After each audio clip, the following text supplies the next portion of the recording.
Steamlord, written by the Psychopath. Chapter 15, Battle Mode Engaged. Well, it would seem that the Phillies and Sunrise were quite energetic for the sword training, but they were a bit hurt in the process. A big old bruise here, a black eye there. The CMC found sword fighting cool, but they wouldn't try it ever again. Thus, the three Phillies left for home in owls and other sounds indicating extreme pain. Templar wasn't exactly happy of the results and seemed quite angry despite the lack of facial expressions. Sunrise decided that she wanted to go home after saying goodbye to her friends. She was also in pain. Grabbing her and speeding towards the location of the ship, the knights accidentally passed through Fluttershy's yard, causing the yellow pony to scream in fear and scurry into her house as the knights smashed through two bears the yellow Pegasi was taking care of. Sunrise tried to apologize loudly, but she was already too far. Arriving inside the ship with her backpack, Sunrise couldn't help but look for Steamlord. She tried going into his room, but he wasn't there.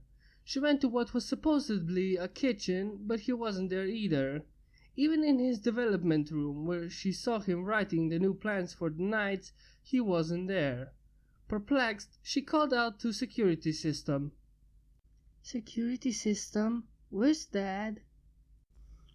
"In the generator room. You are forbidden entry in that area." "What? Why?" "Because you could perish if you enter it without proper protection. Steamlord can enter it thanks to the development of an immunity, but you will not be so lucky, despite your initial mutation towards a disease detected in the atmosphere." "Well, would you be able to teach me how to write?" "Affirmative." "Great. Where can we go so I can get better at it?" "In your room. Paper and pencils are already provided. Estimated learning time for subject is approximately 10 hours. "That fast?" "Affirmative." "Well, I hope it goes fast. I'm starving."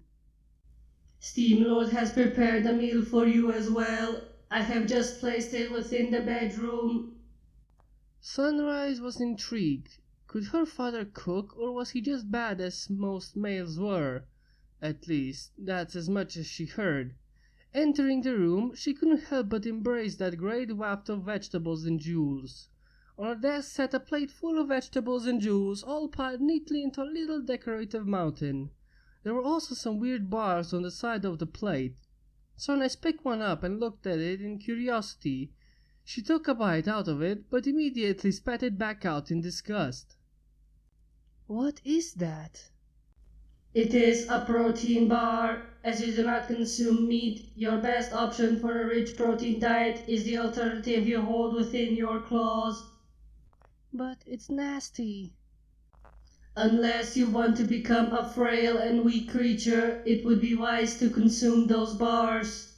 The best chance of consuming protein bars without rejection is to combine with the substances currently present within the plate." Ugh, fine. Besides the vomit-inducing bars, the food was pretty good. SS said that it was really Steamlord who cooked that. It seems that despite several years of eating bars, he couldn't help but want to cook something again. It was apparently one of his few hobbies before the ashfall. Sunrise was actually managing to force SS to reveal her more human traits that the AI prefers to hide. Either way, Sunrise was surprisingly intelligent, and she was already capable of writing at a basic level in another 4 hours. SS found the little dragon to be surprising and gave her an hour of respite before attacking simplistic mathematical equations. She was good in this too. Nighttime was already nigh, and Sunrise would have to go to bed early for tomorrow. She was worried about Steamlord. He was there for her, but he seemed so absent. The morning would certainly bring up good counsel. "Time to wake up, Sunrise." "What?" The little dragon rubbed her eyes. "Dad?" "Yes, this time I'm the one who's taking you to school." "Great." "Whoa, whoa, whoa. You know the routine." Okay. Sunrise had to do the bath routines of the morning that Steamlord had set up for her. Of course, she would brush her teeth, but after eating. It was already time to leave though, and everyone jumped out of the ship and slammed hard onto the ground. Besides the boring and quick morning, it was unusually cold in the forest, and a strong mist was obscuring the view. We'll have to move slowly out of here. Luckily, these goggles and the knights are equipped with several spectrums, so seeing through the mist shouldn't be hard. A slow walking through the forest shows signs of some strange red-eyed creatures moving about the forest. They were obviously frightened by the unknown creatures waltzing throughout what could be their domain. This sudden rising of mist was unusual for summer. Apparently, arriving at the town, the ponies were also confused at this sudden happening. The group stopped to look around at the town, which was practically unseeable through the thick fog. "This is strange," said Steamlord as he scratched his head. "What's going on here? Excuse me." A yellow Pegasus was walking around trying to make out certain objects. Yes?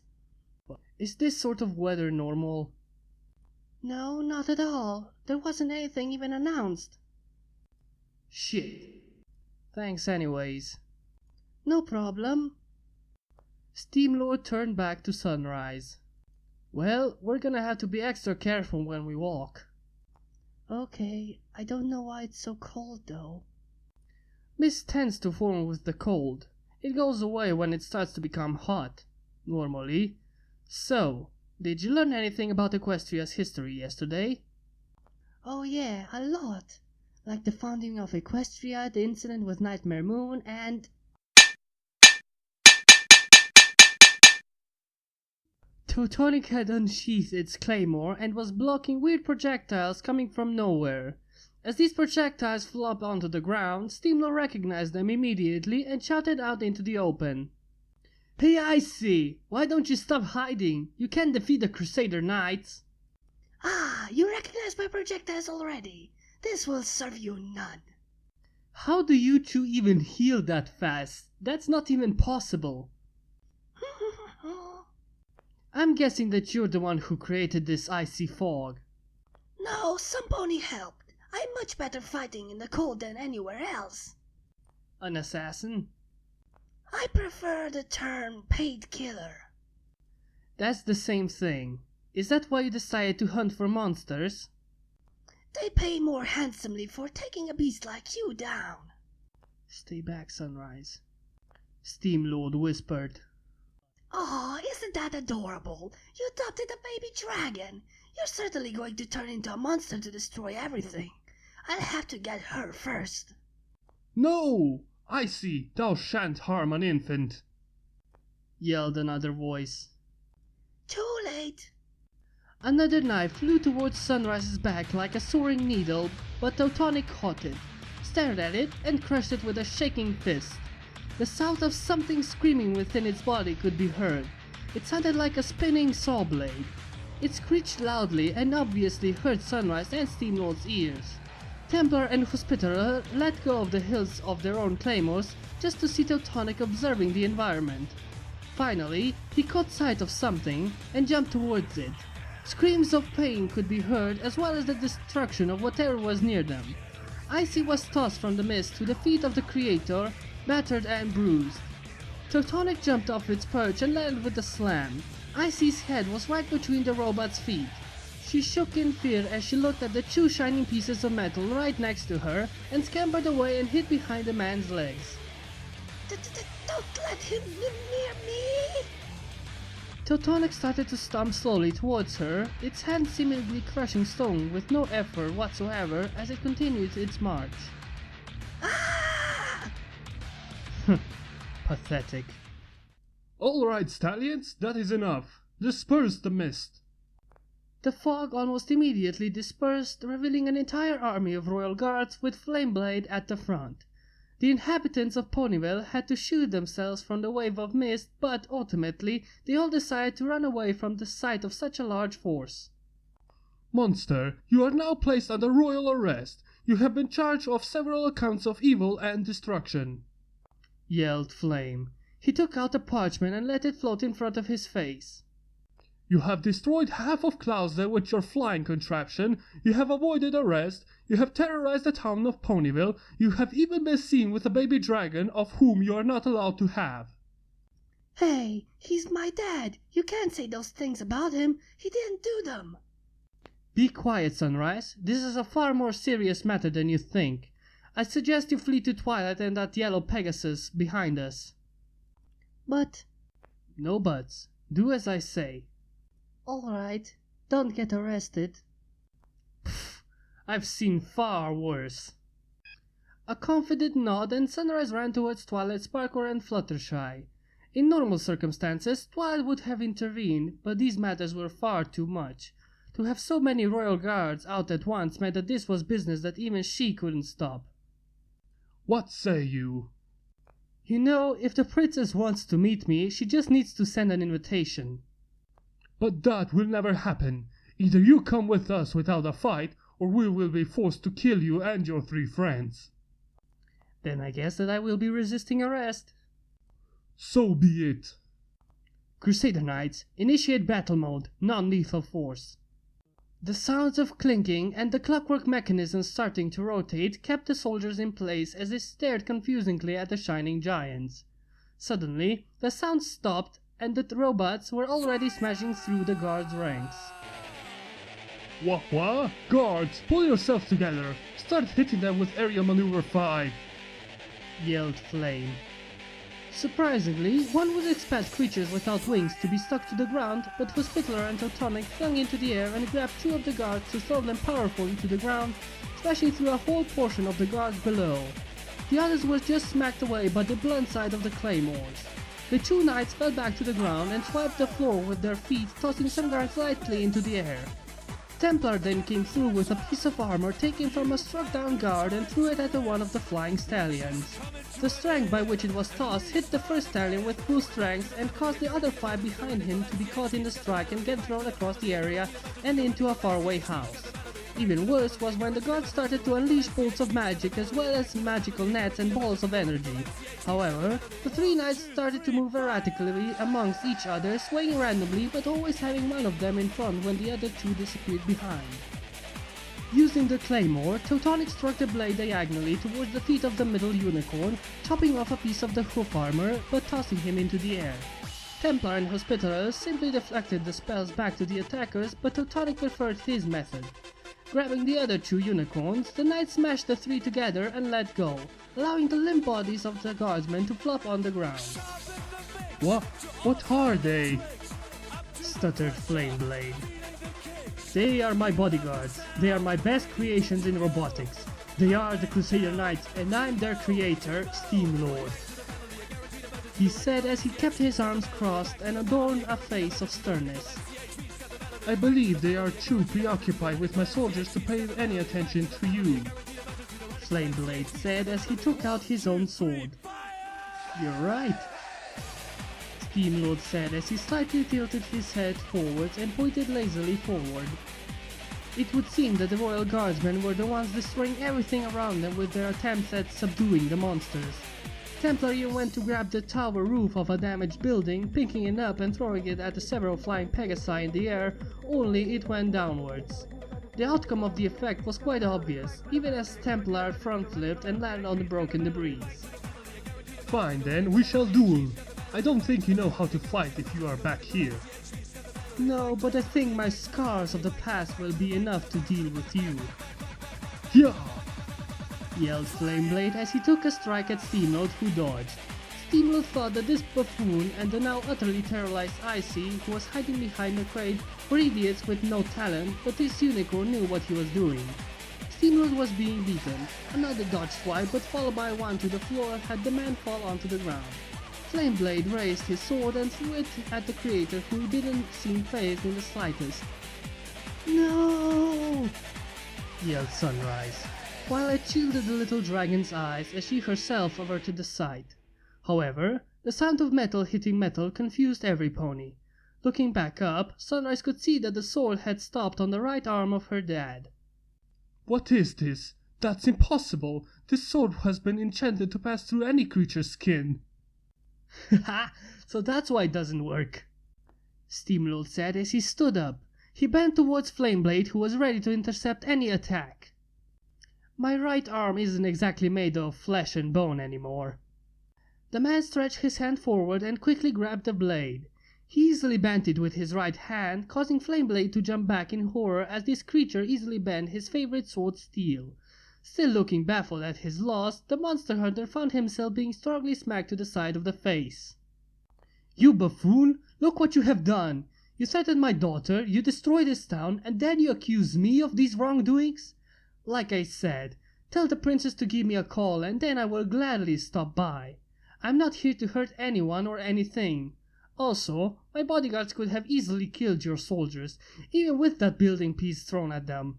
I told them non-lethal mode. Please don't force me to let them go lethal.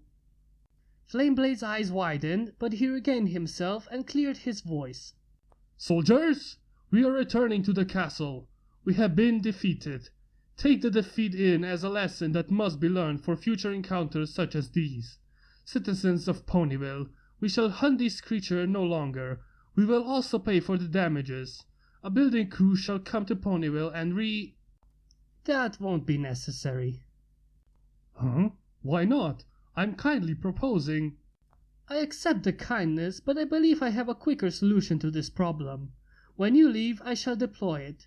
Don't give me that look. I told you, I'm not here to harm anyone or anything. Fine, I will trust you for now. I will also discuss this matter of your encounter with Princess Celestia. She knows not of what you are, nor of who you could be, so a proper encounter would be wise. There we go. Oh, and keep your pal on a leash. I think she will be too shocked and scared to move for a while, though. I see. Ah! Yelled the blue mare. She looked absolutely terrified and was shaking so hard that just by holding onto Flameblade's leg, the mare was causing the stallion's armor to fall off. It would seem that Templar and Hospitaller were already back, standing proudly next to their creator, while Teutonic had appeared behind Icy. He literally punched through the corner of the wall in his way just to walk unheeded towards her. Teutonic, that's enough. Look over there, she's fine. The bodyguards twisted its head violently towards Sunrise and the two other ponies with her. That ear-splitting noise coming from it slowly quieted down before coming to a full stop. The robot walked back towards Steamlord and turned around to look at the two ponies, as well as the battlefield they created. They had finally managed to defeat an army by themselves. The same incident that happened before would not happen again. With a final nod from Flameblade, he left with a flash, certainly using the same contraption from before. Some guards had to pull themselves out of walls or craters in the dirt just to use their teleporters. Steamlord and his knights gazed upon the ruins of the city and remembered the carnage that happened in the past. Only the Creator and Teutonic were the most affected by the scenario. It was just like before, the only difference being that everything was still alive and that there was sunrise to brighten up the four survivors' day. She ran crying towards her dad and whining about what could have happened. Steamlord started to ponder about his existence in this world and if he should truly stay within it. Either way, he had to meet up with Twilight and that yellow Pegasus. Class was certainly cancelled after that incident. Oh well. That was just awesome. I hope you guys enjoyed this chapter as much as I did, because really, that was awesome. A bit anticlimactic at the end, but still, a great fight scene. Now, if you enjoyed it, hit that like button and subscribe, and here is your daily dose of brainwashing.